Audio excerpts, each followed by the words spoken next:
आपको पता है कि मैं एक पिटीशन लेके गया था ट्रांसजेंडर एक्ट के तहत। जी जी वो ट्रांसजेंडर मेरे तो पहुंच रहे से जमीन निकल गई थी, इसको तो उसने जायज करार दिया।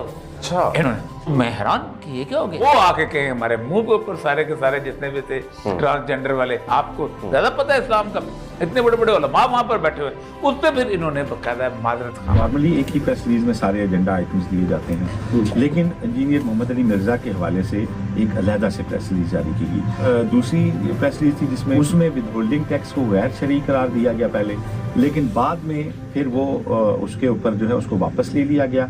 और जो मेरी बात हुई है रागिब नईमी साहब से, जो चेयरमैन है इसके, तो उन्होंने कहा हमारे बहुत से अरकान जो थे वो खाना खाने लगे, तो जो नोट्स लेने वाला लड़का था उसने ये समझा कि शायद टैक्स के खिलाफ क्योंकि राय पहले आ रही थी, तो उन्होंने समझा कि शायद ये हतमी फैसला हो गया, इसलिए उसको जारी कर दिया गया। हालांकि जो प्रेस रिलीज जारी होती है वो भी कम से कम चेयरमैन के को दिखाने के बाद जारी होती है।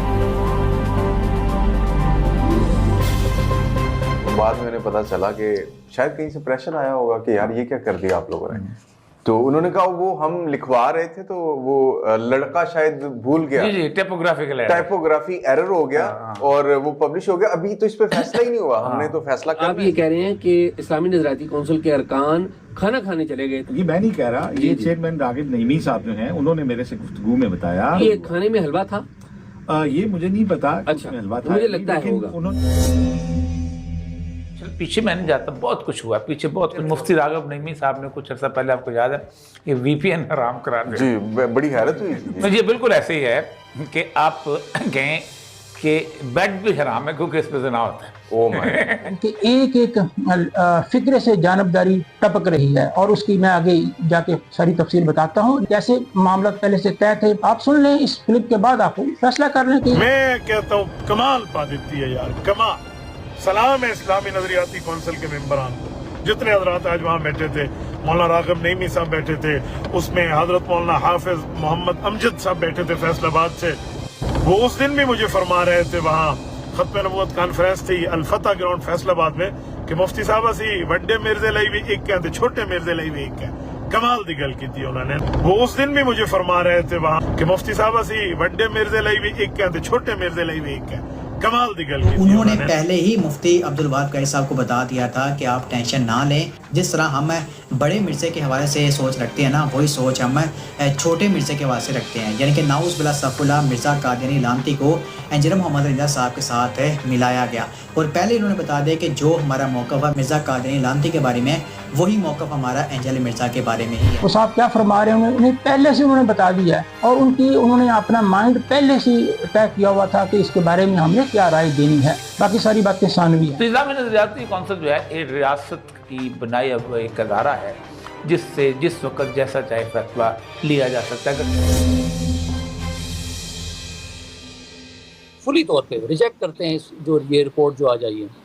ये रिपोर्ट बेसिकली ये इसको जो लिखा गया ऊपर जो लफ्ज़ लिखा है बाबत फैसला, हम इस फैसले के लफ्ज़ को मुस्तरद करते हैं। इस्लामी नजरियाती कौंसिल एक आईनी अदारा है और ये एक एडवाइजरी बॉडी है, ये याद रखिए। अदालती फोरम नहीं है, ये फैसला नहीं कर सकती। कर से ये जो जिक्र हो रहा है कि इस्लामी नजरियाती कौंसिल का फैसला आ चुका है और उन्होंने भी इसको इसी अंदाज में पेश किया है, ये बिल्कुल सिरे से गलत है। इस्लामी नजरियाती कौंसिल, दोबारा कहूँगा, कोई लीगल फोरम नहीं है, अदालती फोरम नहीं है, ये कोर्ट नहीं है, ये फैसला करने का कोई अख्तियार इसके पास नहीं है। जो बेसिक जो मकसद है वो बेसिकली एडवाइजरी कौंसिल है कि इनसे पार्लियामेंट या कोई भी इदारा ड्यूरिंग प्रोसेस वो इनसे रिपोर्ट ले सकती है, एक ओपिनियन ले सकती है कि ये मैटर हमारे पास पेंडिंग है। आप सिर्फ राय दे सकते हैं, फैसला आप नहीं दे सकते कि किसी की जिंदगी मौत का आप बैठ के फैसला करें। तो पाकिस्तान की अदालतों को बंद कर दें फिर अगर आपने फैसले देने हैं तो, पाकिस्तान की अदालतों को बंद कर दें फिर अगर आपने फैसले देने हैं तो। पहली बात कि law enforcement agency has no authority to refer the matter to Islamic Ideology Council, and Islamic Council of Islamic Ideology cannot even overtake the case of any individual or individual dispute जो है उसको take over नहीं कर सकती, कि ना ही कोई authority उसको रेफर कर सकती है। अब मैं उस रिपोर्ट का थोड़ा सा उसको डिस्कशन कर लूँ ताकि वो भी चीज़ें थोड़ी सी क्लैरिफाई हो जाएंगी इस पॉइंट ऑफ व्यू से। ये कहा जाता है कि कुरान और सुन्नत में भी बाज़ खुफिया अल्फाज नकल हुए हैं, मगर ये बात अधूरी पेश की जाती है। हकीकत यह है कि जब इन तमाम मकामात को देखा जाए तो साफ ज़ाहिर होता है कि वहाँ इन अल्फाज को बतौर रद्द इनकार और सख्त तनबीह के जिक्र किया गया है। ना कि किसी तारीफ। अब तंबीह बेसिकली करनी है ना। आप जब किसी के अकीदे को कोट करते हैं, किसी की बात करते हैं, मैं आपको बुक्स दूंगा तो आप इसके बाद उनको ऐड कीजिएगा उन तमाम बुक्स को, जो रेफरेंसेस को। मेन स्ट्रीम की बुक्स हैं इनकी, अंदरून बाइबल और कैल्विन इन इस्लाम और ये दमास्कस हिस्ट्री, ये सारी जो बुक्स हैं मेन इनकी किस्म की, उसमें ये एग्जैक्टली ये लफ्ज़ लिखते हैं सारे। आप जब उनको देखेंगे तो वो इससे कहीं आगे के नौज़ुबिल्लाह मिन ज़ालिक आप सल्लल्लाहु अलैहि वसल्लम की शान में उन्होंने गुस्ताखियाँ की हुई। वो इनको वो नॉर्मलाइज वो कहते हैं ये नॉर्मल थी हमारे लिए, रूटीन की बातें। लेकिन इस फैसले को मजीद मशकूक उन्होंने इस रीज़न से कर दिया। आप उसका सेकंड पैराग्राफ देखें, जब वो ये कहते हैं शरीय असूल ये है कि कुफर के अल्फाज सिर्फ इस वक्त नकल किए जा सकते हैं जब इनका मकसद कोई जायज़ दीनी ज़रूरत हो, मसलन शहादत, बातिल की तरदीद, तालीम या तनबीह वगैरह। 3 चीजों को एक्सेप्शन के दायरे में डाला कि जी एजुकेशन, किसी को एजुकेट करने के लिए अगर आप मसलन शहादत, बातिल की तरदीद, तालीम या तंबीह वगैरह। ठीक है जी। तालीम के लिए वो अल्फाज नकल हो सकते हैं, खुद ये इस्लामी नज़रियाती काउंसिल कह रही है तहरीरी तौर पर। तो इंजीनियर मोहम्मद अली मिर्जा साहब क्या कर रहे थे?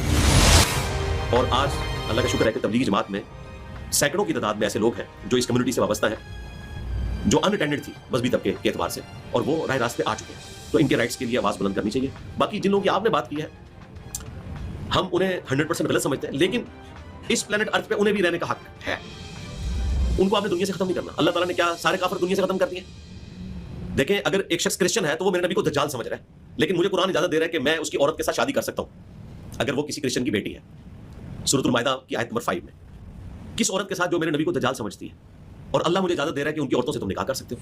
अब जज्बाती एतबार से देखा जाए तो अल्लाह ताला के साथ क्या उलमा टक्कर लेंगे? नहीं। अल्लाह ताला ने उनको बेनिफिट दिया कि आसमानी मज़हब के मानने वाले हैं, ठीक है, इनको हम बेनिफिट देंगे। यहाँ तो लोग कह रहे हैं सुन्नी शिया का निकाह नहीं होता, अल्लाह ताला तो आपको क्रिश्चियन की औरतों के साथ निकाह करने की इजाजत दे रहे हैं। यहाँ तो लोग कह रहे हैं सुन्नी शिया का निकाह नहीं होता, अल्लाह ताला तो आपको क्रिश्चियन की औरतों के साथ निकाह करने की इजाजत दे रहा है। इंजीनियर मोहम्मद अली मिर्जा साहब से सवाल पूछा गया और वो टीच ही तो कर रहे थे, वो एजुकेशन के लिए ही तो बता रहे थे कि जनाब ये असल में ये मामला है, ये ऐसे है, और उसके बारे में वो डिस्कस कर रहे हैं। आपने कहा जी कि ये शरई मकसद के बगैर किए गए हैं, इसलिए वो ताज़ीरी सजा के मुस्तहिक हैं। कैसे आपने कैसे ये जजमेंट दे दी? कैसे आपको पता चल गया कि शरई मकसद? और इन्होंने उसको जनरलाइज्ड वे में कि जी जनरली जो है वो आप ये नहीं कर सकते, तो लिहाजा आपके ऊपर जो है वो ये जो गुस्ताखी का जो आप मुर्तकिब हुए, और उन्होंने गुस्ताख डिक्लेयर करके उन्होंने पनिशमेंट सुना दी। मुझे बताएं, आप इन दोनों बातों पे आपने स्टैंड नहीं किया, आप इन दोनों बातों से खुद डिनाई हो गए। आपने चलें कह दिया कि वो नकल किया था, आप इसको मुकदमा खड़ा कर रहे हैं। किसी भी मुकदमे के ग्राउंड्स होते हैं, उनके कुछ बेसिक्स होते हैं, जिन बेसिक्स के ऊपर आप उसकी फाइंडिंग देते हैं। आपकी बेसिक आप स्टैंड यहाँ से ले रहे हैं कि अगर ये रीज़न हो तो फिर जायज़ है, तो आपने कैसे जस्टिफाई कर लिया कि ये रीज़न नहीं थी इसके अंदर? कि जी उन्होंने गिल्टी प्रूव कर दिया, तो ये भी इलीगैलिटी कमिट की कि उन्होंने उसको जो है वो गिल्टी प्रूव कर दिया। जब नज़रियाती कौंसिल को कोई मैटर रेफर होता है, एक स्पेसिफिक एक लाइन, एक पैराग्राफ लिखा जाता है कि we need the opinion in this context या in this paragraph, in these line. Firstly इसका मतलब ये है कि ये डिसीजन वाइड एबनिशो है। वाइड एबनिशो का मतलब होता है रूट ही इसकी इलीगल है, यानी कि ज्यूरिसडिक्शन विदाउट लॉफुल अथॉरिटी, ये उन्होंने डिसीजन दिया। अब यहाँ पर कह रहे हैं कि कई वीडियोस हमने देखी हैं और आपने ये चीज़ें कही, तो आपसे उन वीडियोस के बारे में तो ओपिनियन नहीं लेगी। जब आपसे ओपिनियन मांगी जाएगी तो आप उन वीडियोस के बारे में ओपिनियन दे दें अपने। तो मेरे नज़दीक ये डिसऑनेस्टी है कि अगर आप फॉर एग्जांपल आपसे ओपिनियन मांगा गया किसी एक पॉइंट से रिलेटेड, और आप उस पॉइंट से हट के दुनिया की सारी बातें जो हैं वो उसके अंदर डिस्कस कर दें, और आप लॉ एनफोर्समेंट एजेंसी को who has given you an authority कि आप जो है अपने पास से सजेस्ट करें कि इनके अगेंस्ट जो है वो 295 की कार्रवाई भी जो है वो की जाए, तो ये भी असल में इलीगैलिटी कमिट की गई by the council of Islamic ideology. इस पे उन्होंने ये लिखा है कि माहौला बाल आयत में इस बयान की ख़त कशीदा इबारत इसके साथी अल्फाज हैं जो इस आयत में मौजूद नहीं है। तो फिर ये सारे जो निकाह पढ़ाते हुए अहले किताब औरतों के साथ वो किधर से पढ़ाते हैं? जितने भी उलमाए कराम हैं, किसने नहीं पढ़ाया? इसका मतलब है कुरान से आगे नसे कर सारी चीज़ तो कुरान तफासिर में है, अलाउ किया गया रसूल। अब इसको बुनियाद बना के तो इन्हें कुरान भी उसके खाते कहते हैं कि ऐसा क्रिश्चियन कम्युनिटी के अंदर ऐसा नहीं। तो वो इस एफआईआर की आड़ में उनके बुक्स में इतने वो आगे चले गए हैं कि वो अब क्रिश्चियन कम्युनिटी के अकीदे को डिफेंड कर रहे हैं। सबसे जो मुज़क्किर बात ये है, वो कहते हैं क्रिश्चियन ऐसा कहते ही नहीं है। मुझे आप ये बताएं, आप आए रोज़ देखते हैं कि फ्रांस के अंदर भरपूर आप सल्लम की शान में गुस्ताखाना मवाद हर साल शेयर होता है, और उसकी वजह से पूरी दुनिया के अंदर एहतजाज होते हैं। हम उन एहतजाज में शामिल होते हैं और हम कहते हैं कि इनको बंद किया जाए। वो मुख्तलिफ वीडियोज़ शेयर होती हैं और मुख्तलिफ हम उनके खिलाफ जाते हैं, उनको रिपोर्ट करते हैं। इन तमाम चीज़ों को हम फेस करते हैं। बीइंग अ मुस्लिम हमारे लिए मसाइल हैं। मुझे बताएं कि जो फ्रांस के अंदर रहने वाले लोग हैं वो कौन है जो ये आए रोज़ इस तरह के जो गुस्ताखाना मवाद शेयर करते हैं? आपको हैरान की होगी, वो तमाम क्रिश्चियन लोग हैं। और आपने अब ये ना सारी जितनी भी ऑडियंस है इसका काम एक है, इसने जाके गूगल ओपन करना है और जो मैं बता रहा हूँ इन्होंने जाके फाइंड आउट करना शुरू कर देना। ये जितने भी अभी बैठे हुए ना जी, ये अकीदा नहीं है, ये वो, ये सारा कुछ काला चट्टा खुल जाना। आपने गूगल पे जाके सर्च करना है कि फ्रांस के अंदर आपको पता है हर साल आप सल्लल्लाहु अलैहि वसल्लम की शान के अंदर गुस्ताखी की जाती है। आपने जाके सिर्फ ये सर्च करना है कि जलाने वाले, ये तस्वीरें बनाने वाले है कौन? क्रिश्चियनिटी है। और ईसाइयों के ऊपर तौहीन रसालत के मुकदमे होते हैं इन्हीं वजूहात पे। ये सारे के सारे लोग क्रिश्चियंस हैं और ज़्यादातर ये जो गुस्ताखी होती है क्रिश्चियनिटी की तरफ से होती है। मुझे बताएं कि आज ये लोग सिर्फ इंजीनियर साहब के उनके खिलाफ ज़ाती रंजिश के अंदर इस हद तक गिर गए हैं कि आप उसी कम्युनिटी को डिफेंड कर रहे हैं जिनके खिलाफ ये पाकिस्तान में एहतजाज करते थे। फिर उन्होंने कहा कि जी हम क्रिश्चियन जो है वो बरादरी को जो है वो रेफर करेंगे। अच्छा, अगर आपने मसीह बरादरी को भेजना था और उनकी राय लेनी थी तो फिर आपने फैसला किस बुनियाद पर दिया? आपकी सारी रिपोर्ट मशकूक हो गई है ना। तो इतनी क्या जल्दी थी कि आपने जो है आज ही कल ही ओपिनियन दे के फौरी तौर पे जो है वो इसको, असल में पर्पस ये था कि उनकी बेल को, क्योंकि नजर आ रहा था कि it was actually A case of discharge, कि तो इसलिए उन्होंने रात को ओपिनियन दे दिया ताकि सुबह जो है वो बेल के मामले में जो है वो इन्फ्लुएंस किया जा सके। एक तो आपने शुरू में कह दिया, आपने कहा कि मसीह बरादरी की कि इसको नकल करना ही ठीक नहीं है। फिर वो कहते हैं नहीं नकल कर सकते हैं, लेकिन एक क्रिश्चियन कम्युनिटी पहले वो बताएगी कि जी आपका इस तरह का अकीदा है या नहीं। मुझे बताएं क्रिश्चियन लिख के दे सकता है अकीदा है? उनकी जब बुक्स ओपन बता रही हैं, ये उनकी बुक्स हैं जो हमने इन्वेस्टिगेशन को भी दे दी है और हमने जो कोर्ट में प्रेजेंट कर, हाँ अगर वो ये डिनाई करते हैं ये हमारी बुक्स नहीं है तो फिर है। अब उनके अकीदे के बारे में हम वो कहें कि ये हमारी बुक्स नहीं है, ये हमारे ऑथर नहीं है, ये हमारी ये मेन स्ट्रीम की हमारी बुनियादी अकायद नहीं है, वो कितनी बुक्स को डिनाई करेंगे? और रिसेंट पब्लिकेशंस हो रही हैं उन बुक्स की, फ्रेश पब्लिकेशंस हो रही हैं दुनिया के अंदर। लेकिन चूंकि वो जो बैठे में अब उनके नाम लेना मुनासिब नहीं है, उनकी भी अलग से हिस्ट्री है, वो आप अलग से निकाल के देख लें। तो वो जिस मकसद फिक्र से बिलोंग करते हैं, जो उनके मकासद हैं। अब इम्पोर्टेंट ये है कि इसको चैलेंज किया जाना चाहिए ऑब्वियसली कि ये एक बाइस्ड, फॉल्स और फ्रिवलस जो है वो डिसीजन है, और ये डिसीजन नहीं ओपिनियन था, लेकिन उसको डिसीजन बना दिया गया कि जी यानी कॉन्फ्लिक्टिंग स्टेटमेंट्स जो है वो दे के, और ना कोई कुरान पाक की आयत का रेफरेंस दिया गया, ना कोई अहादीस का रेफरेंस दिया गया कि किन किन अहादीस के अंडर जो है ये चीज़ जो है वो इनवैलिड डिक्लेयर होती है, या किन किन कुरान पाक की आयत के अंडर जो है वो ये चीज़ जो है वो कोट करना, नकल करना जो है वो इनवैलिड हो सकता है। तो मजहब की आड़ का एक ऐसा एक बुनियाद बन गई है कि जिसका वो दिल करे तो किसी के खिलाफ आप कोई मुकदमा बनाए और उसको ड्रैग कर। मसला ये है कि मिर्ज़ा को उन्होंने फ़िरका वारियत के उस खास अफरीद का निशाना बनाया। आप उस शख्स के अगेंस्ट फतवा किन से ले रहे हैं? काउंसिल ऑफ इस्लामिक आइडियोलॉजी को रिप्रेजेंट किससे करा रहे हैं? सारे almost Barelvi school of thought. वो ताहिर अशरफी जिनके बारे में माजी में बातें हुई हैं, तो जारी बात है कि सारे एक जगह इकट्ठे हो गए। सबसे पहली बात, जो चेयरमैन हैं डॉक्टर रागिब हुसैन नईमी साहब जो हैं chairman council of Islamic ideology, और बरेलवी स्कूल ऑफ थॉट से उनका ताल्लुक है। इसका मतलब क्या है? आसिफ अशरफ जलाली साहब के वर्ड्स रिफ्लेक्ट हो रहे हैं इस जो दो पेज का मरासला है उसमें। तो बरेलवी स्कूल ऑफ थॉट तो पहले से ही इंजीनियर मोहम्मद अली मिर्जा साहब के साथ नफरत, बुग़ज़ और उसमें पता नहीं कहाँ तक पहुंचे हुए हैं। और मैंने बहुत सारे लोगों को मेंबर पे बैठ के उनको गाली गलौज और बहुत कुछ कहते हुए, नाम बिगाड़ते हुए और बहुत कुछ देखा।